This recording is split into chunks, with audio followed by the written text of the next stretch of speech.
Fala pessoal, estamos aqui novamente para mais um vídeo aí para o nosso canal Agro na Bolsa. Meu nome é Lucas Garcia e essa semana aí nós estamos trazendo um tema bastante bacana, né? Falar aí sobre um pouco de análise gráfica aí novamente, falar um pouco aí sobre investimentos de curto prazo e longo prazo. Como é um tema bastante interessante assim que a gente pode estar detalhando um pouco mais, eu resolvi trazer ele aí para essa semana. Então, antes de entrar com mais detalhes sobre esse assunto, deixe seu like no vídeo se você gostar do tema. Também se inscreva no nosso canal e qualquer dúvida que possa estar surgindo durante o vídeo aí, você pode estar deixando aí nos comentários que a gente responde assim que possível. A gente tem o maior prazer aí de responder as suas dúvidas.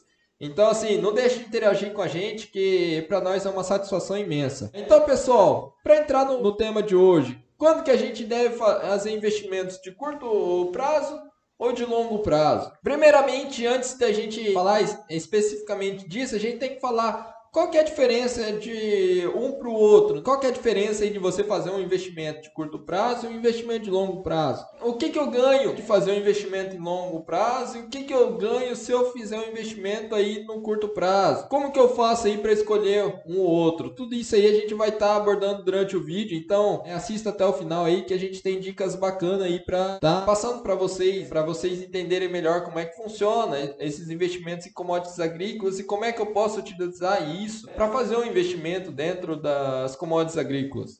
Então, pessoal, vamos começar primeiro. Qual que é a diferença, né, de um investimento de longo prazo para um de curto prazo? Claro, a gente já sabe que é o período que a gente fica no investimento, mas por que disso? Vamos começar aqui pelo curto prazo. O que é o curto prazo? São operações curtas, vão aí desde um day trade, por exemplo, dentro do mesmo dia, para operações aí de 2, 3 semanas no máximo aí. Isso aí são operações rápidas, são operações aí de curto prazo. Às vezes 2 semanas ainda é muita coisa, mas assim, geralmente é mais ou menos isso aí, o curto prazo. São objetivos menores, né? Objetivos mais específicos. Geralmente uma operação de curto prazo, ela tende a durar torno de uns 5 dias úteis, 3 dias úteis, depende aí da movimentação do mercado. Movimentações mais técnicas são movimentações aí que eu consigo prever de forma mais fáceis dentro do gráfico. Então, assim, são movimentações mais técnicas que através de indicadores, através de uma análise gráfica, eu consigo entender o que está acontecendo no mercado ali, o que vai acontecer nas próximas movimentações. Isso aí é um mercado um pouco mais volátil. Por que é um pouco mais volátil? Porque como a gente mexe com operações mais curtas, né, a gente tem objetivos menores, isso quer dizer que o mercado ele tende a oscilar, a gente fica um pouco mais apreensivo com a oscilação do mercado. Quanto menor é o prazo disso, maior é o uso da técnica gráfica, né, da análise gráfica e da operação. Por quê? Porque quanto menor o tempo você vai ficar na operação, menor a possibilidade de sair uma informação naquele período. Então, assim, o mercado ele tende a respeitar bastante a análise gráfica disso, parte técnica do investimento. E o longo prazo é praticamente o oposto. O longo prazo aí são operações com mais de 2 semanas, né, mais de 3 semanas aí que você vai estar numa operação. São objetivos maiores, são operações mais estruturadas, né, mais fundamentadas, com movimentações aí através de tendências, através de informações que estejam alimentando ali aquela movimentação. Então, assim, já são movimentações que ela tem uma gama maior de informações, você precisa estruturar um pouquinho melhor. Você também não precisa ficar assim tão atento à questão da movimentação, né, da oscilação do mercado, questão de volatilidade e tudo mais. Então, assim, basicamente é isso aí a diferença entre as duas. Enquanto uma aí parte para uma análise um pouquinho mais técnica, a outra já vê um pouquinho mais de informações, questões aí de fundamento. E basicamente os objetivos elas são diferentes. Aqui na questão de longo prazo eu consigo objetivar lucratividade, rentabilidade um pouco maior.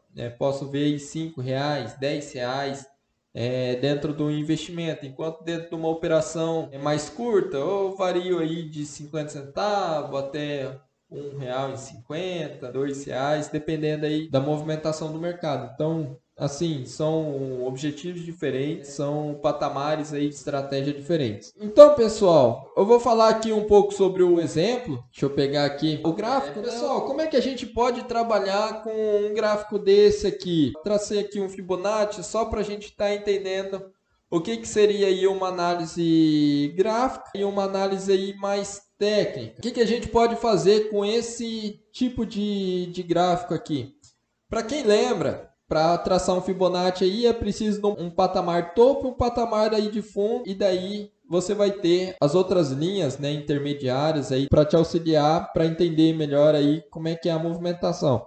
Mas, por exemplo, eu peguei aqui o contrato de milho de setembro. Pessoal, como é que eu posso utilizar esse gráfico aqui para um curto prazo? Por exemplo, eu vejo uma oportunidade aqui no período de junho, né, dia 9/6. Eu vejo que o mercado está com um valor muito baixo de preço de milho. Eu entro numa posição comprada aí. Se eu vejo uma movimentação mais a curto prazo, o que eu faço?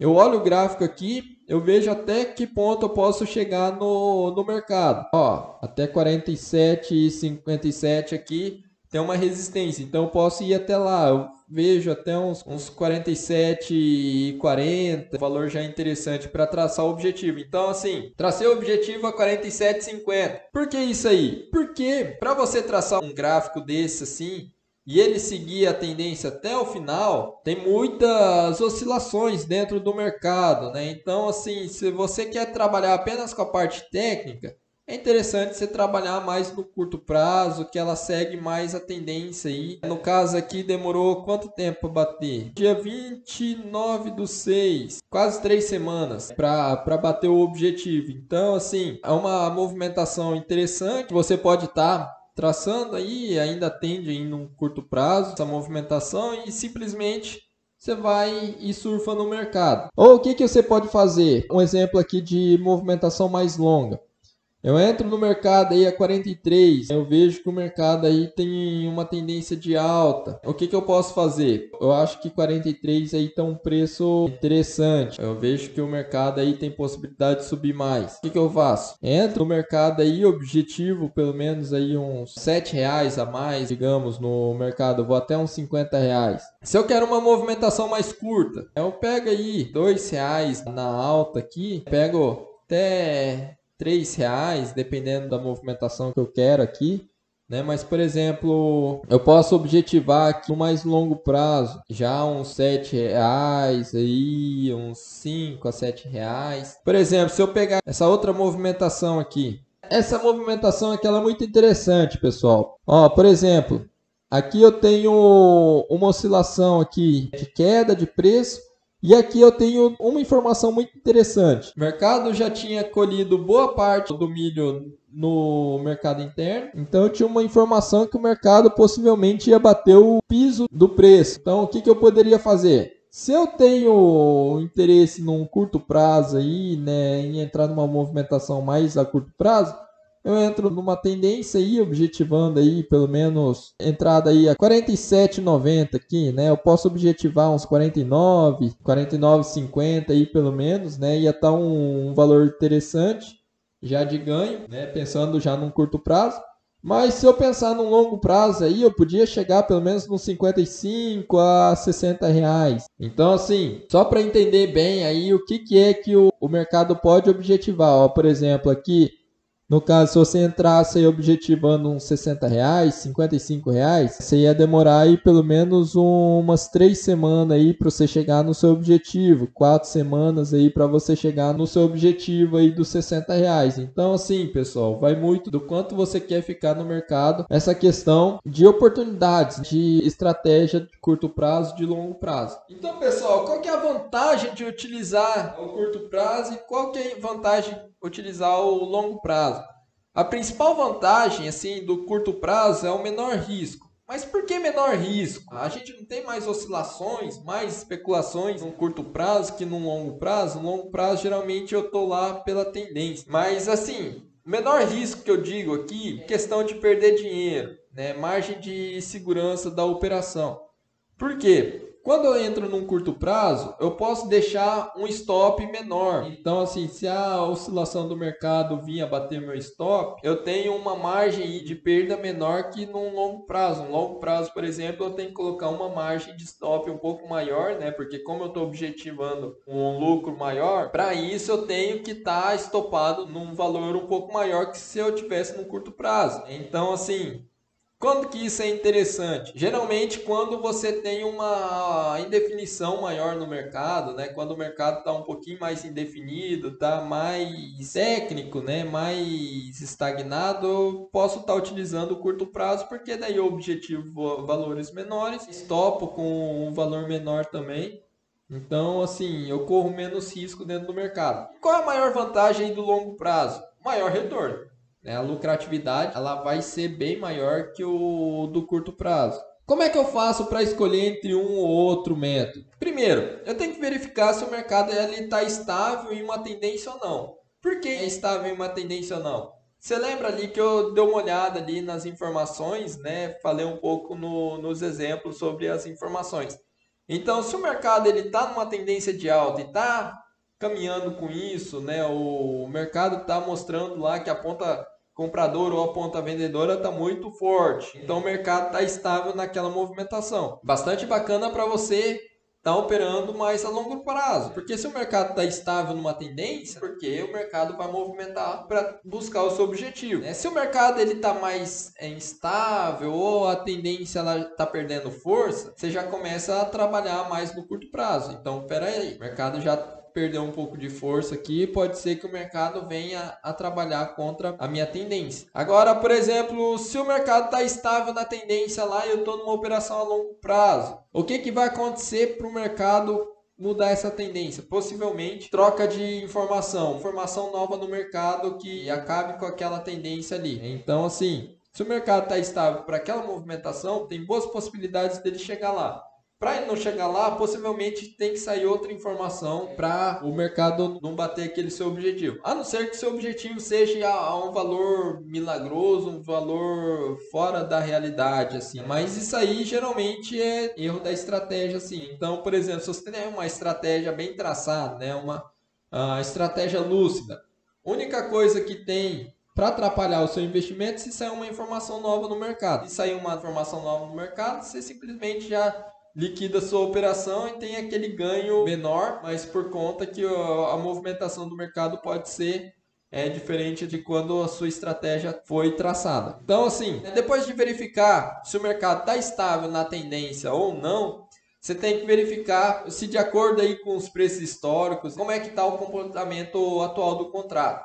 Então, vou pegar como exemplo de setembro ali. A gente estava tendo preço chegando a R$ 60 já. Por que o mercado já veio perdendo força nesse período aí, entre 60 até os 62 que ele chegou lá? Porque de acordo com os valores anteriores, ano passado, por exemplo, o mercado chegou até R$ 60. Foi o topo onde o mercado aguentou chegar. Era um preço já extrapolado do mercado, nós já tinha batido o recorde, né? Então possivelmente o mercado não tinha mais fôlego, né? O mercado físico não ia aguentar por muito tempo os preços subindo. Então ia chegar um momento que o mercado ia estabilizar o preço e possivelmente ia reduzir um pouco, porque simplesmente o mercado físico ia parar de comprar, ia parar de especular e o mercado ia corrigir os preços. Então, assim, sempre é interessante você ver o patamar histórico dos preços, se ele está muito barato, se ele está muito caro, né? Se ele está na média, como é que está e o comportamento no atual contrato. Outra coisa que você tem que estar de olho, verificar aí como está o comportamento das negociações do mercado. Por exemplo, se o mercado está estável numa tendência, possivelmente o comportamento do mercado ali vai estar com a ponta compradora ou a ponta vendedora bastante firme, né? Então vai ter muita gente querendo comprar aquele contrato ou querendo vender aquele contrato de forma mais consistente. Se o mercado ele tá com umas negociações mais estáveis, né? Ou o mercado tá com uma briga entre a ponta vendedora e a ponta compradora, assim, com cabo de guerra mais forte, um querendo vencer, o outro puxando para cá e daí uma hora o mercado tende para outro lado e depois tende para outro, mas no fritar dos ovos não sai do lugar. Aí já é um ponto para você ficar de olho que às vezes o mercado pode perder forças ali. Se o mercado já está fazendo isso, né, porque o mercado está perdendo força, o mercado está especulando bastante. Então, pera lá, já não vou entrar mais para fazer um investimento mais a longo prazo aqui. Por quê? Porque o mercado já está perdendo força, então possivelmente ele não vai continuar a tendência ou tá testando aí se vai continuar a tendência. Então já seria mais interessante fazer uma operação a curto prazo, às vezes até um day trade, seria mais interessante que uma operação a longo prazo nessa situação. Questões importantes aí para você estar entendendo dentro do investimento sobre essa parte de longo prazo e curto prazo. Se não tiver segurança na tendência, você geralmente tende a escolher objetivos mais curtos. Você tende a fazer operações mais curtas. É igual um investimento que eu fiz lá. Eu tracei um investimento mais a longo prazo buscando uns R$ 4 de ganho. Fui dos 49 até os R$ 53 lá. R$ 4 de ganho. O mercado continuou com a tendência? Continuou, mas eu já estava meio inseguro já da tendência. Mesmo o mercado mostrando que a ponta compradora estava bastante forte, o que eu fiz? Já não estava com a segurança na tendência, faz mais negociações, mas com objetivos mais curtos. Por exemplo, eu fui objetivando 50, R$ 1, 50, R$ 1, 50 centavos, R$ 1. E assim eu fui fazendo operações, mesmo na alta, que eu podia fazer uma operação só, eu fiz várias, lucrando cerca de 70% aí da movimentação. Eu podia ter pegado a operação inteira e feito uma operação só? Podia. Só que eu não tinha aquela segurança na tendência. Para mim, o mercado ele ia estabilizar aí próximo dos 54, 55 reais. E acabou estabilizando próximo dos 60. Então, assim, depois dos 55, eu fui fazendo operações mais curtas para ter aquela maior segurança na operação. Como eu estava com objetivos mais curtos ali, o meu stop era menor. Se o mercado viesse a estagnar num daqueles pontos ali, eu estava com um stop curto ali, eu estava segurando aí o meu lucro das operações anteriores. Outra coisa que é bastante importante você gravar aí desse vídeo de hoje é caso o mercado esteja muito instável, muito volátil ou muito esticado. O que seria muito esticado? Quando a ponta compradora ou a ponta vendedora ela tem muitas sequências de alta ou de baixa. Como a gente viu no próprio gráfico ali que eu tracei antes, né, o mercado subiu de 49 ali até de 48,50 até os R$ 62. Isso aí é muita coisa. Então, assim, quando o mercado segue muito esticado desse jeito assim, geralmente é bom manter objetivos mais curtos, né? Fazer operações mais curtas. Porque quando o mercado está muito esticado, às vezes o mercado acaba corrigindo aquele preço, faz movimentações aí de queda, porque o mercado nem sempre segue um único sentido. Às vezes tem movimentações aí que ele faz para corrigir os preços. Então, assim, sempre é bom manter objetivos mais curtos, em vez de trabalhar aí com prazos mais longos. Outra coisa bastante interessante aqui. Se você tem uma tendência que está no início, geralmente é uma boa escolha fazer operações a longo prazo. Você geralmente tem mais chances aí de acertar numa operação a longo prazo. Agora, se você não está no início já de tendência, né? Você já está já pegou o bonde andando já, né? Às vezes de movimentações bem anteriores já, é mais preferível aí que você faça objetivos mais curtos também. Então, assim, quando eu faço objetivos mais curtos? Quando eu tenho menos segurança no mercado, né? Quando o mercado não está me mostrando uma tendência mais definida, né? Uma tendência mais sólida. Quando o mercado ou está subindo ou está descendo aí de forma mais evidente, de forma mais consolidada. Quando o mercado está fazendo isso, beleza. Entro numa tendência aí mais a longo prazo e vou surfando a onda até onde ela chegar, até chegar no objetivo lá. Se o mercado está mais instável ou não está com uma tendência muito bacana, né, muito consolidada, faço objetivos mais curtos e vou aproveitando aí ondas mais pequenas dentro do mercado. Então, pessoal, eu espero que tenha ficado claro sobre o tema bastante interessante, um pouco mais detalhado aí sobre um tema mais específico. Mas é um tema bastante importante aí para você fazer os seus investimentos em commodities agrícolas de forma mais eficiente, de forma a ter maiores sucessos aí. Então, pessoal, qualquer dúvida que tenha ficado durante o vídeo, deixe nos comentários aí, eu vou estar respondendo assim que possível. Eu tenho tentado aí responder todo mundo aí de forma o mais rápido possível, né? Então, deixe nos comentários suas dúvidas, vai ajudar bastante a aumentar o nível dos nossos debates, aumentar o nível aí de detalhes sobre o tema. Então, pessoal, obrigado pela companhia. Espero ter trazido aí de forma mais simples as informações e nos vemos aí na semana que vem num próximo vídeo, para o próximo tema aí para o nosso canal. Então, pessoal, até lá, tenham todos uma ótima semana aí.